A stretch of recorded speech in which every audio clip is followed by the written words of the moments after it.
Hi hello ಎಲ್ರಿಗೂ ನಮಸ್ಕಾರ. Welcome back to KPSC ಸಂದೇಶ. ಸೊ ಇವತ್ತು ನಾವು 15 ಮೆಮೊರಿ ಟ್ರಿಕ್ ಗಳನ್ನ ನೋಡಬೇಕು ಅಂತ. ಇದು ಕೆಎಸ್ 2024ಕ್ಕೆ ನಾವು ಮಾಡ್ತಾ ಇರುವಂತಹ ರ್ಯಾಪಿಡ್ ರಿವಿಷನ್ ಸೀರೀಸಿನ ಡೇ 33 ಇವತ್ತು. ಇದನ್ನ ನಾನು ಗೇಮ್ ಚೇಂಜರ್ ಅಂತ ಯಾಕೆ ಕರಿತೀನಿ ಅಂದ್ರೆ ಎಕ್ಸಾಮಿನಲ್ಲಿ ಜಸ್ಟ್ ಕಟ್ ಆಫಿನ ಆ ಕಡೆ ಈ ಕಡೆ 1 or 2 ಮಾರ್ಕ್ಸ್ ಇರಬೇಕಾದ್ರೆ ಈ ತರದ್ರಿಂದ ಸಾಲ್ವ್ ಆಗುವಂತಹ ಪ್ರಶ್ನೆಗಳಿಂದ ನನಗೆ ಪರ್ಸನಲಿ ಗೇಮ್ ಚೇಂಜ್ ಆಗಿದೆ ಬಹಳಷ್ಟು ಎಕ್ಸಾಮ್ಸ್ ಗಳಲ್ಲಿ. ಸೊ ಹಾಗಾಗಿ ಇದನ್ನ ಆ ರೀತಿಯಾಗಿ ಹೇಳಿರೋದು. ಪ್ಲಸ್ ಈ class previous year question paper ಆಧಾರಿತವಾಗಿರುತ್ತೆ. ಪ್ರೀವಿಯಸ್ ಇಯರ್ ಕೆಪಿಎಸ್ಸಿ, ಯುಪಿಎಸ್ಸಿ ಮತ್ತು ಬೇರೆ state public service commission questions ಅನ್ನ ಈ ಮೆಮೊರಿ ಟ್ರಿಕ್ ಗಳ ಮುಖಾಂತರ ನಾನು ಸಾಲ್ವ್ ಮಾಡಿ ಮುಂದೆ ಹೋಗುವಂತ. ಪ್ಲಸ್ ಇದರ ನಿಮ್ಗೆ ಪಾರ್ಟ್ 2 ಬೇಕು ಅಂದ್ರೆ, ಇದು ಹೆಲ್ಪ್ ಆಗಿದೆ ಪಾರ್ಟ್ 2 ಬೇಕು ಅಂದ್ರೆ ನೀವು ಪಾರ್ಟ್ 2 ಅಂತ ಕಮೆಂಟ್ ಮಾಡಿ. ನನ್ನ ಹತ್ರ ನಾವು ಮಾಡಿರುವಂತಹ ಇನ್ನಷ್ಟು ಮೆಮೊರಿ ಟ್ರಿಕ್ ಗಳನ್ನ ಅದರಲ್ಲಿ ಪ್ರೆಸೆಂಟ್ ಮಾಡ್ತೀವಿ. ರೈಟ್, ಕ್ಲಾಸ್ ಸ್ಟಾರ್ಟ್ ಮಾಡುವ ಮುಂಚೆ ಭಾರತದ ಅಗ್ರ ರಫ್ತು ಮಾಡುವ ದೇಶ ಯಾವುದು ಅಂತ, maximum exporting top exporting country ಭಾರತದ ಯಾವುದು? ಚೈನಾ, ಯುಎಇ, ಯುಎಸ್ಎ ಮತ್ತು ರಷ್ಯಾ. ಸಾರಿ, ಚೈನಾ, ಯುಎಸ್ಎ, ಯುಎಇ ಮತ್ತು ರಷ್ಯಾ ಅಂತ ಕೇಳ್ತಾ ಇದ್ದಾರೆ. ಸೊ ಇದರ ಪಾರ್ಟ್ 2 ಬೇಕು ಅಂದ್ರೆ ಪಾರ್ಟ್ 2 ಅಂತ ಕಮೆಂಟ್ ಮಾಡಿ ಅಂತ ಹೇಳ್ತಾ, ಮೊದಲನೆಯದಾಗಿ ರೆಡ್ ಸಿ ನ ಸರೌಂಡಿಂಗ್ ದೇಶಗಳು ಯಾವುದು ಅಂತ, ಅದಕ್ಕೆ ಬೇಕಾದಂತಹ ಮೆಮೊರಿ ಟ್ರಿಕ್ ಡೆಸ್ಸಿ ಅಂತ. ಸೊ ಡೆಸ್ಸಿಯಲ್ಲಿ ಡಿ ಫಾರ್ ದಿಜಬೂತಿ. ಸೊ ನೀವು ಇಲ್ಲಿ ನೋಡ್ಬೋದು ದಿಜಬೂತಿ ಇದೆ. ಅದಾದ್ಮೇಲೆ ಇ ಫಾರ್ ಈಜಿಪ್ಟ್, ಇಲ್ಲಿ ಈಜಿಪ್ಟ್ ಇದೆ. ಅದಾದ್ಮೇಲೆ S for Saudi Arabia. So S for Saudi Arabia ಕಾಣ್ತಾ ಇದೆ. ಇನ್ನೊಂದು ಎಸ್ ಫಾರ್ ಸುಡಾನ್, ನೆನ್ಪಿಟ್ಕೊಳ್ಳಿ. ಇನ್ನೊಂದು ಎಸ್ ಸಿರಿಯಾ ಅಲ್ಲ, ಅದು ಸುಡಾನ್ ಇರುವಂತದ್ದು. Okay, so next S is for Sudan. And then E for Eritrea. Okay, Eritrea ಕಾಣ್ತಾ ಇದೆ. ವೈ ಫಾರ್ ಯೆಮೆನ್ ಕಾಣ್ತಾ ಇದೆ. ಇದಿಷ್ಟು ನಮಗೆ ರೆಡ್ ಸಿ ಅನ್ನ ನೆನ್ಪಿಟ್ಕೊಳ್ಳಕ್ಕೆ ಬೇಕಾಗುವಂತದ್ದು. ದೆನ್ ಬರ್ತಾ ಇರುವಂಗೆ ಬ್ಲಾಕ್ ಸಿ ಸರೌಂಡಿಂಗ್ ದೇಶಗಳನ್ನ ಹೇಗ್ ನೆನ್ಪಿಟ್ಕೊಳ್ಳೋದು ಅಂತ ಕೇಳಿದರೆ, BUT ಅಂತ. ಸೊ ಒಂದು ನಾಯಿ ಬೊಗಳ್ತಾ ಇರುವ ಹಾಗೆ ನೆನಪಿಟ್ಕೊಂಡಿದ್ದೆ, ಅದನ್ನೇ ನಾನು ನಿಮ್ಗೆ ಹೇಳ್ತಾ ಇರುವಂತದ್ದು. ಹೇಗೆ ಅಂದ್ರೆ GURR ಅಲ್ಲಿ ಜಿ ಫಾರ್ ಜಾರ್ಜಿಯಾ. ಸೊ ನಿಮ್ಗೆ ಇಲ್ಲಿ ಕಾಣ್ತಾ ಇದೆ G for Georgia. U for Ukraine. Okay, R for Russia. So ಇಲ್ಲಿದೆ. ದೆನ್ ಆರ್ ಫಾರ್ ಇನ್ನೊಂದು ಆರ್ ರೊಮೇನಿಯಾ. ಸೊ ನಮ್ಗೆ ಇಲ್ಲಿ ರೊಮೇನಿಯಾ ಕಾಣ್ತಾ ಇದೆ. ಬಿ ಫಾರ್ ಬಲ್ಗೇರಿಯಾ ಮತ್ತು ಟಿ ಫಾರ್ ಟರ್ಕಿ. ಬಹಳನೇ ಈ ರೆಡ್ ಸಿ ಮತ್ತು ಬ್ಲಾಕ್ ಸಿ ನಿಮ್ಗೆ ಗೊತ್ತಿದೆ, ಯುಕ್ರೇನ್ ರಷ್ಯಾ ವಾರು ನಡೀತಾ ಇದೆ. ಸೊ ಅದು ಹಾಗಾಗಿಯೂ ಇದು ಇಂಪಾರ್ಟೆಂಟ್ ಆಗತ್ತೆ. ಟಿ ಫಾರ್ ಟರ್ಕಿ ನೋಡಿದ್ದೇವೆ. ಈಗ ಪ್ರಶ್ನೆಯನ್ನು ನೋಡುವಂತಹ ಸಮಯ. UPSC 2019 ಸಿವಿಲ್ ಸರ್ವಿಸ್ ಎಕ್ಸಾಮ್ ಅಲ್ಲಿ ಕೇಳಿದಂತಹ ಪ್ರಶ್ನೆ, which of the below C and bordering countries are mapped correctly ಅಂತ ಕೇಳ್ತಾ ಇದ್ದಾರೆ. ನಾವು ಈಗ ಬ್ಲಾಕ್ ಸಿ ಮತ್ತು ರೆಡ್ ಸಿ ಅನ್ನ ನೋಡಿದ್ದೇವೆ. ಸೊ ರೆಡ್ ಸಿ ಅಲ್ಲಿ ನಮ್ಗೆ ಡೆಸ್ಸಿ ಅಂತ ಏನೇ ನಾವು ನೋಟ್ ಮಾಡ್ಕೊಂಡಿದ್ವಿ. ಇಲ್ಲಿ ಒಂದು ಎಸ್ ಫಾರ್ ಸೌದಿ ಅರೇಬಿಯಾ, ಇನ್ನೊಂದು ಎಸ್ ಫಾರ್ ಸುಡಾನ್ ಇದ್ದಿದ್ದು, ಸಿರಿಯಾ ಇರ್ಲಿಲ್ಲ. ಸೊ 5 ಇರೋದನ್ನ ಕ್ಯಾನ್ಸಲ್ ಮಾಡೋದು, ಯಾಕಂದ್ರೆ 5 ಈಸ್ ರಾಂಗ್ಲಿ ಮ್ಯಾಪ್ಡ್ ಅಂತ ಗೊತ್ತಾಗ್ತಾ ಇದೆ. ನೆಕ್ಸ್ಟ್ ನಾವು ಕಲ್ತಿರೋದು ಬ್ಲಾಕ್ ಸಿ ಅನ್ನ.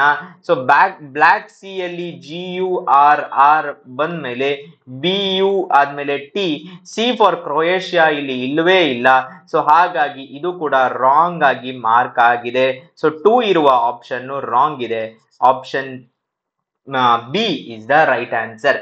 ನಮ್ಗೆ ಏಡ್ರಿಯಾಟಿಕ್ ಸಿ ಗೊತ್ತಿಲ್ಲ, ಕ್ಯಾಸ್ಪಿಯನ್ ಸಿ ಗೊತ್ತಿಲ್ಲ, ಮೆಡಿಟರೇನಿಯನ್ ಸಿ ಗೊತ್ತಿಲ್ಲ, ಬಟ್ ಖಚಿತವಾಗಿ ಇದು ರಾಂಗ್ ಇದೆ ಅನ್ನೋದು ನಮಗೆ ಗೊತ್ತಾಗ್ಬಿಟ್ಟಿದೆ. ಇದೇ ಎಕ್ಸಾಮ್, ಇದನ್ನ ನಾನು ಎಕ್ಸಾಮ್ ಅಲ್ಲಿ ಕೂತು ಸಾಲ್ವ್ ಮಾಡಿ ಬಂದಿರುವ ನನ್ನ ಓನ್ ಸ್ವಂತ ಒಪಿನಿಯನ್ ಅಲ್ಲಿ ಇದನ್ನ ಹೇಳ್ತಾ ಇರೋದು. ಹಾಗಾದ್ರೆ ಕ್ಯಾಸ್ಪಿಯನ್ ಸಿ ಅನ್ನ ಹೇಗೆ ನೆನ್ಪಿಟ್ಕೋಬೇಕು ಅಂತ ಕೇಳಿದರೆ, ಅದಕ್ಕೆ ತಾರೀಖ್ ಅಂತ ಒಂದು ಇದೆ. ಸೊ ತಾರೀಖ್ ಅನ್ನುವ ಮೆಮೊರಿ ಟ್ರಿಕ್ ಅಲ್ಲಿ ಟಿ ಫಾರ್ ಟರ್ಕ್ಮೆನಿಸ್ತಾನ್. ಸೊ ಇಲ್ಲಿ ನೋಡ್ಬೋದು ನೀವು Turkmenistan. A for Azerbaijan. So Azerbaijan ಇದೆ. R for Russia. ಸೊ ಇಲ್ಲಿ ರಷ್ಯಾದ ಪಾರ್ಟ್ ಇದೆ. I for Iran. ಇರಾನ್ ಕಾಣ್ತಾ ಇದೆ ನಿಮ್ಗೆ ಇಲ್ಲಿ. K for Kazakhstan. ಕಜಕಸ್ತಾನ್ ಇದೆ. TARIK ಅಲ್ಲಿ ಕ್ಯಾಸ್ಪಿಯನ್ ಸಿ ಆಗತ್ತೆ. ದೆನ್ ಬರ್ತಾ ಇರುವ ಹಾಗೆ ಟ್ರಾಪಿಕ್ ಆಫ್ ಕ್ಯಾನ್ಸರಿನ ಸ್ಟೇಟ್ಸ್ ನ ಹೇಗ್ ನೆನ್ಪಿಟ್ಕೋಬೇಕು ಅಂತ ಕೇಳಿದರೆ, ಸೊ ಟ್ರಾಪಿಕ್ ಆಫ್ ಕ್ಯಾನ್ಸರ್ ಇಂಡಿಯಾದಲ್ಲಿ 8 ಸ್ಟೇಟ್ ಗಳ ಥ್ರೂ ಪಾಸ್ ಆಗತ್ತೆ. ಬಹಳಷ್ಟು ಎಕ್ಸಾಮ್ಸ್ ಗಳಲ್ಲಿ ಈ ಪ್ರಶ್ನೆಯನ್ನ ಕೇಳಿದ್ದಾರೆ. ಎಷ್ಟು ಸ್ಟೇಟ್ಸು? 8 ಸ್ಟೇಟ್ಸು. ಹೇಗೆ ನೆನ್ಪಿಟ್ಕೊಳ್ಳೋದು? Meera's JCB is in Gurmitkal. So Gurmitkal ನಿಮ್ಗೆಲ್ಲ ಗೊತ್ತೇ ಇದೆ, ಕರ್ನಾಟಕದಲ್ಲಿ ಇರುವಂತದ್ದು. Meera's JCB, M for Madhya Pradesh, so ಇಲ್ಲಿದೆ Madhya Pradesh. Then R for Rajasthan, so Rajasthan ಕಾಣ್ತಾ ಇದೆ ನಿಮ್ಗೆ ಇಲ್ಲಿ, ರಾಜಸ್ಥಾನ್ ಜಸ್ಟ್ ಎಡ್ಜ್ ಅಲ್ಲಿ ಹೋಗ್ತಾ ಇದೆ. Then JCB, J for Jharkhand ಕಾಣ್ತಾ ಇದೆ ನಿಮ್ಗೆ ಇಲ್ಲಿ. ಸೊ ಇದು ವೆಸ್ಟ್ ಬೆಂಗಾಲ್, ಇಲ್ಲಿ. ಸೊ ಇದು Chhattisgarh, Jharkhand. Okay, so Jharkhand. C for Chhattisgarh ಕಾಣ್ತಾ ಇದೆ ಇಲ್ಲಿ ನಿಮ್ಗೆ. ಅಂಡ್ ಬಿ ಏನಪ್ಪಾ, ಬಿಹಾರ್ ಅಂತ ಅನ್ಕೋಬೇಡಿ, ಬಿಹಾರ್ ಥ್ರೂ ಪಾಸ್ ಆಗಲ್ಲ, ಇದು Bengal. Okay, Bengal through pass ಆಗತ್ತೆ. ಗುರ್ಮಿಟ್ಕಲ್ ಅಲ್ಲಿ GU is Gujarat, so Gujarat through pass ಆಗ್ತಾ ಇದೆ. M for Mizoram. Okay, so ಇಲ್ಲಿ ಮಿಜೋರಾಂ ಕಾಣ್ತಾ ಇದೆ. ದೆನ್ T ಫಾರ್ ತ್ರಿಪುರಾ, ಇಲ್ಲಿ ತ್ರಿಪುರಾ ಕಾಣ್ತಾ ಇದೆ. ಇಷ್ಟೇ, Meera's JCB is in Gurmitkal ಅಂತ ನೆನ್ಪಿಟ್ಕೊಂಡ್ರೆ ಈ ಪ್ರಶ್ನೆ ಸಾಲ್ವ್ ಆಗತ್ತೆ. ಹೇಗೆ ಅಂತ ಕೇಳಿದ್ರೆ, UPPSC ಒಂದು ಸಿವಿಲ್ ಸರ್ವಿಸ್ ಎಕ್ಸಾಮಿನೇಷನ್ 2010 ಬಂದಂತಹ ಪ್ರಶ್ನೆ, tropic of cancer passes through which of the following states, select the correct answer ಅಂತ ಕೊಟ್ಬಿಟ್ಟಿದ್ದಾರೆ. ಗುಜರಾತ್, ಛತ್ತೀಸ್ಗಢ, ಉತ್ತರ ಪ್ರದೇಶ್ ಮತ್ತು ಜಾರ್ಖಂಡ್.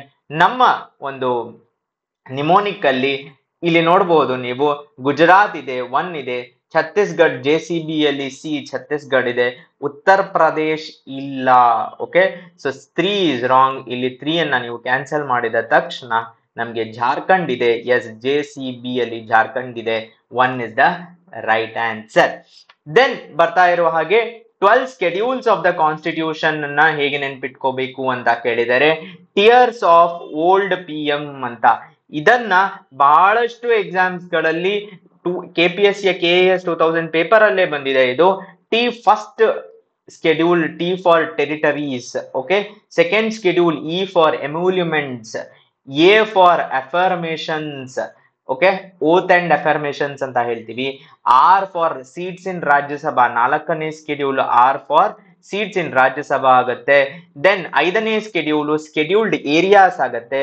6th ಸ್ಕೆಡ್ಯೂಲ್ ಇದನ್ನ ಬಿಟ್ಟಿರುವಂತಹ schedule areas, that is north eastern state areas, ATMM ಅಂತ ಏನ್ ಹೇಳ್ತೀವಿ ಆ ಸ್ಕೆಡ್ಯೂಲ್. ದೆನ್ 7th ಸ್ಕೆಡ್ಯೂಲ್ ನಿಮ್ಗೆಲ್ಲ ಗೊತ್ತೇ ಇದೆ, ಫೆಡರಲ್ ಸ್ಟ್ರಕ್ಚರಿನ ಯಾವುದೆಲ್ಲ ಲಿಸ್ಟ್ ಎಲ್ಲಿ ಬರುತ್ತೆ ಅಂತ. 8ನೇ ಸ್ಕೆಡ್ಯೂಲ್ ಬಂದ್ಬಿಟ್ಟು ಅಫಿಷಿಯಲ್ ಲ್ಯಾಂಗ್ವೇಜಸ್ ಇನ್ ಸ್ಕೆಡ್ಯೂಲ್. 9ನೇ schedule most debated land reforms ಗೆ ರಿಲೇಟೆಡ್ ಆದಂತದ್ದು. ದೆನ್ 10ನೇ ಸ್ಕೆಡ್ಯೂಲ್ ಬಂದ್ಬಿಟ್ಟು ಡಿಫೆಕ್ಷನ್ ಲಾ, ಕಾನ್ಸ್ಟಿಟ್ಯೂಷನಲ್ ಅಮೆಂಡ್ಮೆಂಟ್ 52 ಅಲ್ಲಿ ಬಂದಿರುವಂತದ್ದು. 11ನೇ ಸ್ಕೆಡ್ಯೂಲ್ ಪಂಚಾಯತ್ಸ್. 12ನೇ schedule municipality, tiers of old PM. ಇದರ ಪ್ರಶ್ನೆ KAS 2015 ಇದರ ಪ್ರಶ್ನೆ ಬಂದಿತ್ತು.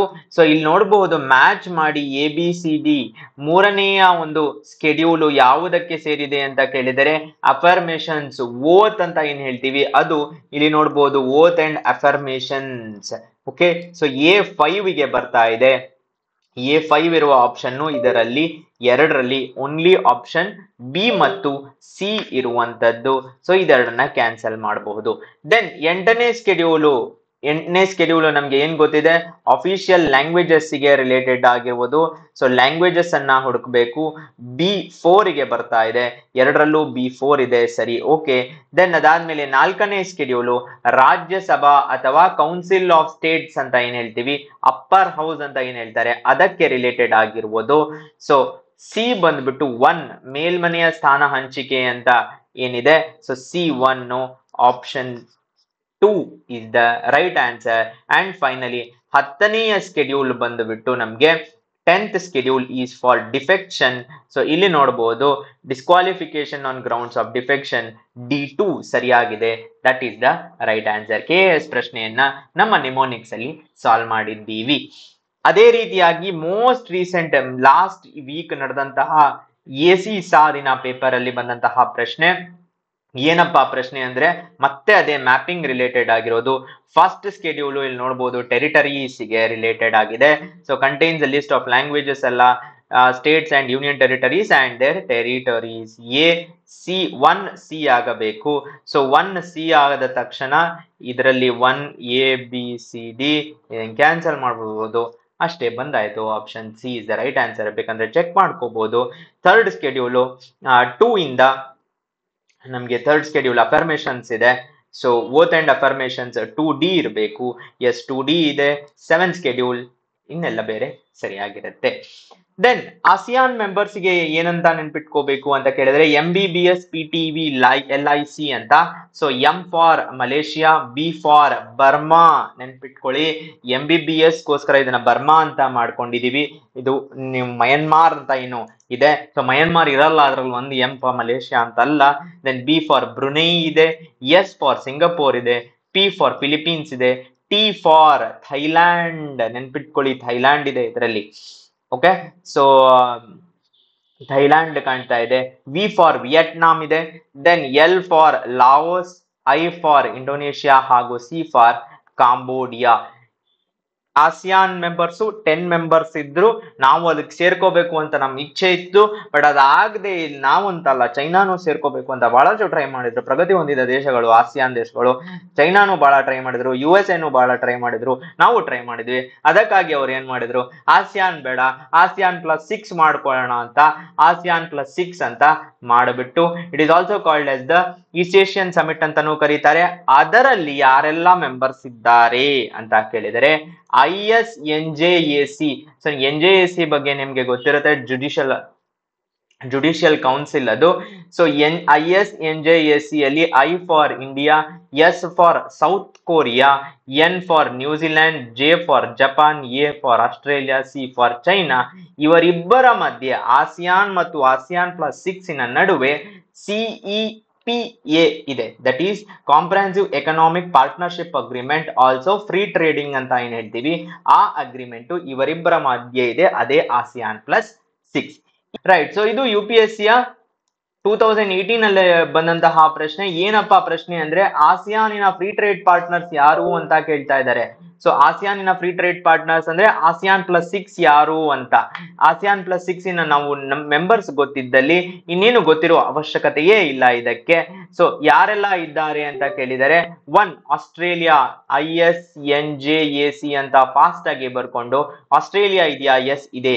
ಕೆನಡಾ ಇದೆಯಾ? ಇಲ್ಲ. C ಫಾರ್ ಕೆನಡಾ ಅಲ್ಲ, ಇದು C ಫಾರ್ ಚೈನಾ. 3 ಇದೆ. ಸೊ 2 ಇರುವ ಆಪ್ಷನ್ಸ್ ಅನ್ನ ಕ್ಯಾನ್ಸಲ್ ಮಾಡಬೇಕು. ಓಕೆ, ಮತ್ತು 1 ಇದೆ, ಇದರಲ್ಲಿ 1 ಇಲ್ಲ. ಸೊ ನಮ್ಮ ಆನ್ಸರ್ ಬಂದಾಯ್ತು. ಬೇರೆಯನ್ನು ಚೆಕ್ ಮಾಡ್ಕೊಳ್ಳೋಣ. ಈ ಆಪ್ಷನ್ ನಲ್ಲಿ 3 ಇದೆ, ಎಸ್. ಐ ಅಲ್ಲಿ ಇಂಡಿಯಾ ಇದೆ. J ಫಾರ್ ಜಪಾನ್ ಇದೆ, ಎಸ್ ಜಪಾನ್ ಇದೆ.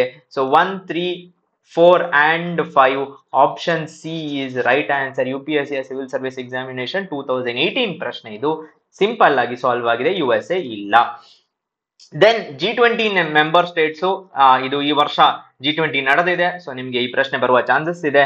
ಯಾರೆಲ್ಲ ಇದ್ದಾರೆ G20 ಅಲ್ಲಿ ಅಂತ ಕೇಳಿದರೆ, ಗುರುಜಿ, ಸೀತಾ ಅಬ್, SSC, FCI ಮೇ ಹೇ ಅಂತ. ಸೊ ಸೀತಾ ಅನ್ನುವವರು SSC ನಡೆಸುವಂತಹ, let's say for example food corporation of India ಅಲ್ಲಿ ಕೆಲಸ ಮಾಡ್ತಾ ಇದ್ದಾರೆ ಅನ್ನೋದನ್ನ ಮೆಮರೈಸ್ ಮಾಡಿಕೊಂಡ್ರೆ ನಿಮಗೆ entire list of G20 members ಬಂದು ಬಿಡುತ್ತೆ. ಇದನ್ನ ನಾನು ಓದೋದಕ್ಕೆ ಹೋಗೋದಿಲ್ಲ, ನೀವು ಇದರ PDF ಅಲ್ಲಿ ನೋಡ್ಕೋಬಹುದು. ಗುರುಜಿಯಲ್ಲಿ ಇಲ್ಲಿದೆ. ಓಕೆ, ದೆನ್ ಸೀತಾ ಇಲ್ಲಿದೆ, ಅಬ್, SSC ಇಲ್ಲಿದೆ, FCI ಇಲ್ಲಿದೆ, MA ಇಲ್ಲಿದೆ. ಅದನ್ನ ಬಿಟ್ಟು G7 ಯಾರು? ಅದನ್ನ ಜೊತೆಗೆ ಒಬ್ರು ರಷ್ಯಾ ಸೇರಿದ್ರೆ ಅದು G8 ಆಗತ್ತೆ. ಅದನ್ನ ಬಿಟ್ಟು ಇನ್ನಿತರೆ ಅವರೆಲ್ಲರೂ ಸೇರಿದ್ರೆ G20 ಆಗತ್ತೆ. ನಾವು G7 G8 ಅಲ್ಲಿ ಇಲ್ಲ. ಓಕೆ, ದೆನ್ ಸಾರ್ಕ್ ನೇಷನ್ಸ್ ಅನ್ನ ಹೇಗ್ ನೆನ್ಪಿಟ್ಕೋಬೇಕು ಅಂತ ಕೇಳಿದ್ರೆ, MBBS ಪೇನ್ ಅಂತ ನೆನ್ಪಿಟ್ಕೋಬೇಕು. ಹೇಗೆ ಅಂದ್ರೆ, M ಫಾರ್ ಮಾಲ್ದೀವ್ಸ್ ನೆನ್ಪಿರ್ಲಿ, ಇದು ಮಲೇಷಿಯಾ, ಮಯನ್ಮಾರ್ ಅಲ್ಲ, ಇದು Maldives. Okay, B for Bangladesh, B for Bhutan ಮತ್ತು S ಫಾರ್ ಶ್ರೀಲಂಕಾ ಅಂತ ಆಗ್ತಾ ಇದೆ. ಪೇನ್ ಅಲ್ಲಿ P for Pakistan, A for Afghanistan ನೆನ್ಪಿರ್ಲಿ, ಅಫ್ಘಾನಿಸ್ತಾನ್ ಇದೆ ಸಾರ್ಕ್ ಅಲ್ಲಿ. I for India, N for Nepal. Myanmar SAARC ಅಲ್ಲಿ ಇಲ್ಲ. ದೆನ್ ಬರ್ತಾ ಇರುವ ಹಾಗೆ, India's largest land boundaries descending order ಅಲ್ಲಿ ನಮ್ಮ ಲಾರ್ಜೆಸ್ಟ್ ಬೌಂಡ್ರೀಸ್ ಯಾವುದು ಅಂತ ಕೇಳಿದರೆ, ಬಚ್ಪನ್ ಅಂತ ನೆನ್ಪಿಟ್ಕೋಬಹುದು. ಸೊ B ಫಾರ್ ಬಾಂಗ್ಲಾದೇಶ್ ಇದೆ ಇಲ್ಲಿ. C ಫಾರ್ ಚೈನಾ ನಿಮ್ಗೆ ಕಾಣ್ತಾ ಇದೆ. ಲೆಂತ್ ಆಫ್ ದ ಬೌಂಡ್ರಿ ಎಷ್ಟು ಅಂತ ಕೇಳಿದ್ರೆ 3000, ಇದು 2500, ಇದು 2000 ಮೈಲ್ಸ್. ಅದಾದ್ಮೇಲೆ P ಫಾರ್ ಪಾಕಿಸ್ತಾನ್ ಕಾಣ್ತಾ ಇದೆ. ಸೊ ನಿಮ್ಗೆ ಪಾಕಿಸ್ತಾನ್ ಆದ್ಮೇಲೆ ನೇಪಾಲ್, N ಫಾರ್ ನೇಪಾಲ್ ಇದೆ. ಅದಾದ ಮೇಲೆ ಮಯನ್ಮಾರ್, ಭೂಟಾನ್ ಕಡಿಮೆ. ಅಫ್ಘಾನಿಸ್ತಾನ್ ನೆನ್ಪಿರ್ಲಿ ಡಿಸ್ಪ್ಯೂಟೆಡ್ ಇದೆ. ಬಿಕಾಸ್ ಆಫ್ ಇಂಟರ್ನ್ಯಾಷನಲ್ ಕಾನ್ಫ್ಲಿಕ್ಟ್ ನಮ್ದು ಇದೆಯಾ ಇಲ್ವಾ ಅಂತ ನೀವು ಇದನ್ನ ಎಲ್ಲ ನೋಡ್ಕೋಬಹುದು. But first 4 is important. Okay, ಬಚ್ಪನ್ ನಲ್ಲಿ ನಮ್ಗೆ ಗೊತ್ತಾಗತ್ತೆ. ದೆನ್ ಭೂಟಾನಿನ ನೇಬರಿಂಗ್ ಸ್ಟೇಟ್ಸ್ ಯಾವುದು ಅಂತ ಕೇಳಿದ್ದಾರೆ. ಸೊ ಭೂಟಾನ್ ಇಲ್ಲಿದೆ, ಅದರ ನೇಬರಿಂಗ್ ಸ್ಟೇಟ್ಸ್ ಯಾವುದು ಅಂತ ನೆನ್ಪಿಟ್ಕೊಳ್ಳಕ್ಕೆ ಸಾಬ್ ಅಂತ. ಸೊ ಸಾಬ್ ಅಲ್ಲಿ ಎಸ್ ಫಾರ್ ಸಿಕ್ಕಿಂ, ಇಲ್ಲಿ ಕಾಣ್ತಾ ಇದೆ ಸಿಕ್ಕಿಂ. ಅದಾದ್ಮೇಲೆ ಎ ಫಾರ್ ಅಸ್ಸಾಂ, ಓಕೆ, ಇನ್ನೊಂದು ಎ ಫಾರ್ ಅರುಣಾಚಲ್ ಪ್ರದೇಶ್ ಮತ್ತು ಬಿ ಫಾರ್ ಬೆಂಗಾಲ್ ಇದೆ. ಸೊ ಈ ಬೆಂಗಾಲ್ ಅನ್ನ ಸೇರಿದರೆ ಸಾಬ್ ಆಗತ್ತೆ. ಹಾಗಾದ್ರೆ ಮಯನ್ಮಾರ್ ಅನ್ನ ನೆನ್ಪಿಟ್ಕೊಳ್ಳಕ್ಕೆ ಅಥವಾ ಬರ್ಮಾ ಅಂತ ಏನ್ ಹೇಳ್ತೀವಿ ಅದರ ಬೌಂಡ್ರೀಸ್ ಹೇಗೆ ನೆನ್ಪಿಟ್ಕೊಳ್ಳೋದು ಅಂತ ಕೇಳಿದರೆ ಅರುಣಾ ಮಾಮಿ ಅಂತ. ನಿಮ್ಗೆ ಯಾರಾದ್ರೂ ಮಾಮಿ ಇರ್ತಾರೆ, ಅವರ ಹೆಸರು ಅರುಣಾ ಮಾಮಿ ಇದ್ದಲ್ಲಿ ಇನ್ನೂ ಸುಲಭ ಆಗುತ್ತೆ. ಇಲ್ಲ ಅಂದ್ರೂ ಅರುಣಾ ಮಾಮಿ ಅಂತ ನೆನ್ಪಿಟ್ಕೊಳ್ಳಿ. ಅರುಣಾ ಅಲ್ಲಿ ARU is Arunachal Pradesh, NA ಬಂದ್ಬಿಟ್ಟು ನಾಗಾಲ್ಯಾಂಡ್ ಆಗತ್ತೆ, MA ಬಂದ್ಬಿಟ್ಟು ಮಣಿಪುರ್ ಆಗತ್ತೆ, MI ಬಂದ್ಬಿಟ್ಟು ಮಿಜೋರಾಂ ಆಗತ್ತೆ. ಅರುಣಾ ಮಾಮಿಯಲ್ಲಿ ಮಯನ್ಮಾರಿನ ನೇಬರಿಂಗ್ ಸ್ಟೇಟ್ಸ್ ಯಾವುದು ಅಂತ ಕೇಳಿದಲ್ಲಿ ಇದು important. Remember, free movement regime FMR ಅಂತ ಏನ್ ಹೇಳ್ತೀವಿ, ಇಂಡಿಯಾ ಮತ್ತು ಮಯನ್ಮಾರ್ ಮಧ್ಯೆ ಇರುವಂತದ್ದು, ಅದು ಕ್ಯಾನ್ಸಲ್ ಆಗಿದೆ. ದೆನ್ ಝೈದ್ ಕ್ರಾಪ್ಸ್ ನ ಹೇಗೆ ನೆನ್ಪಿಟ್ಕೋಬೇಕು ಅಂತ, CM is resting with very high BP ಅಂತ. ಸೊ ಚೀಫ್ ಮಿನಿಸ್ಟರ್ ಅವರು ರೆಸ್ಟ್ ಮಾಡ್ತಾ ಇದ್ದಾರೆ ತುಂಬಾ ಹೈ BP ಆಗಿರೋದ್ರಿಂದ. C for cucumber, okay, M for musk melon, ಎಲ್ಲ ಮೆಲನ್ಸ್ ಗಳು ನಿಮ್ಗೆ ಝೈದ್ ಕ್ರಾಪ್ಸ್ ಆಗಿರುತ್ತೆ.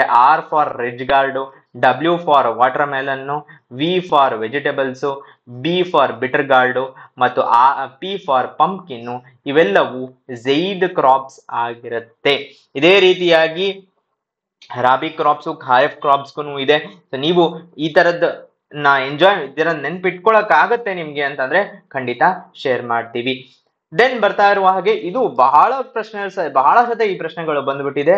ವಾಟರಿನ percentage different area, different parts ಅಲ್ಲಿ ಡಿಸೆಂಡಿಂಗ್ ಆರ್ಡರ್ ಅಲ್ಲಿ ಹೇಳಿ ಅಂತ. ಸೊ ಫಸ್ಟ್ ಓಷನ್ ಅಂತ ಗೊತ್ತಿರುತ್ತೆ, ಅದಾದ್ಮೇಲೆ ಎಲ್ಲರಿಗೂ question mark. Ocean and icy ground of Finland ಒಂದು ನೆನ್ಪಿಟ್ಕೊಂಡ್ಬಿಡಿ, ಅದಾದ್ಮೇಲೆ ಎಲ್ಲ ಕ್ಲಿಯರ್ ಆಗ್ಬಿಡುತ್ತೆ. Ocean and icy ground of Finland have more water than atmosphere and river ಅನ್ನೋದು ಒಂದು ಸ್ಟೇಟ್ಮೆಂಟ್. ಈ ಸ್ಟೇಟ್ಮೆಂಟ್ ಅನ್ನ ನೆನ್ಪಿಟ್ಕೊಂಡ್ರೆ ಓಷನ್ ಫಸ್ಟ್ ಬರುತ್ತೆ, ಓಕೆ, ಅದಾದ್ಮೇಲೆ ಐಸ್ ಸೆಕೆಂಡ್ ಬರುತ್ತೆ, ದೆನ್ ಗ್ರೌಂಡ್ ವಾಟರ್ 3ನೇ ಸ್ಥಾನದಲ್ಲಿರೋದು ಗ್ರೌಂಡ್ ವಾಟರ್ ಅಲ್ಲಿರೋದು, ದೆನ್ 4ನೇ ಸ್ಥಾನದಲ್ಲಿರೋದು ಇನ್ಲ್ಯಾಂಡ್ ವಾಟರ್ಸ್ ಅಂತ ಏನ್ ಹೇಳ್ತೀವಿ ಅದು, ದಟ್ ಈಸ್ ಲೇಕ್ಸ್ ಆಗಿರ್ಬೋದು ಇವೆಲ್ಲವು. ಅಂಡ್ 5th ಪೊಸಿಷನ್ ಅಲ್ಲಿ ಅಟ್ಮಾಸ್ಫಿಯರ್ ಅಲ್ಲಿ ಇರುವಂತಹ ವಾಟರ್ ಡ್ರಾಪ್ಲೆಟ್ಸ್, ವಾಟರ್ ವೇಪರ್, ಇದು 6th ಪೊಸಿಷನ್ ಅಲ್ಲಿ ರಿವರ್ಸ್ ಅಲ್ಲಿರುವಂತಹ water. This is the mnemonic. ಇದರಲ್ಲಿ ಯಾವ ಪ್ರಶ್ನೆ ಬಂದ್ರು arrange the following, rivers have more water than ground water, ಅದೆಲ್ಲವೂ ಇಲ್ಲ. This is the right order. Right, ಇದರೊಂದಿಗೆ 15 ಮೆಮೊರಿ ಟ್ರಿಕ್ ಗಳನ್ನ ನೋಡಿದೀವಿ. ಪರ್ಸನಲಿ ನನಗೆ ಇದು ತುಂಬಾನೇ ಖುಷಿ ಕೊಡುವಂತಹ ಒಂದು ಥಿಂಗು. ನಿಮ್ಗೂ ಇದು ಇಷ್ಟ ಆಗಿದ್ರೆ ನೀವು ಪಾರ್ಟ್ 2 ಅಂತ ಕಮೆಂಟ್ ಮಾಡಿ. ಡೆಫಿನೆಟ್ಲಿ ನಾವು ಇನ್ನಷ್ಟು ಇದರ ಪಾರ್ಟ್ ಅನ್ನ ತಗೊಂಡ್ಬರ್ತೀವಿ. ಧನ್ಯವಾದಗಳು.